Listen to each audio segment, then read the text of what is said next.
Hello বন্ধুরা, welcome back to our new blog. কেমন আছো সবাই? আশা করি খুব ভালো আছো। আর তোমাদের ভালোবাসা আমিও অনেক ভালো আছি। হ্যাঁ, আমি জানি আমার ব্লগগুলো দিতে অনেকটা লেট হয়ে গেছে, কিন্তু কি করবো বলো, একটু চাপের কারণে আমি কিছুই করতে পারছিলাম না।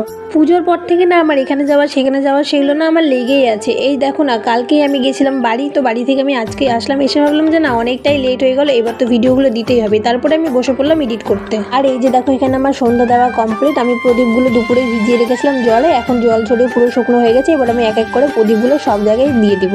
আমার জানো তো, এই কালী পুজোর দিন যে পুরো বাড়িটাকে সাজানোর পরে যে এই মোমবাতি আর প্রদীপগুলো সব জায়গায় দেয় না, আমার সেটা বেশ ভালো লাগে। আমি বিয়ের আগেও মাকে বলতাম যে মা তুমি আমাকে গুছিয়ে দাও, আমিই দিব সব জায়গাতে। কিন্তু আর মা এখানে নেই, আর এখন আমার বিয়ে হয়ে গেছে, এখন যা করবো আমাকে নিজেই করতে হবে। তো আমি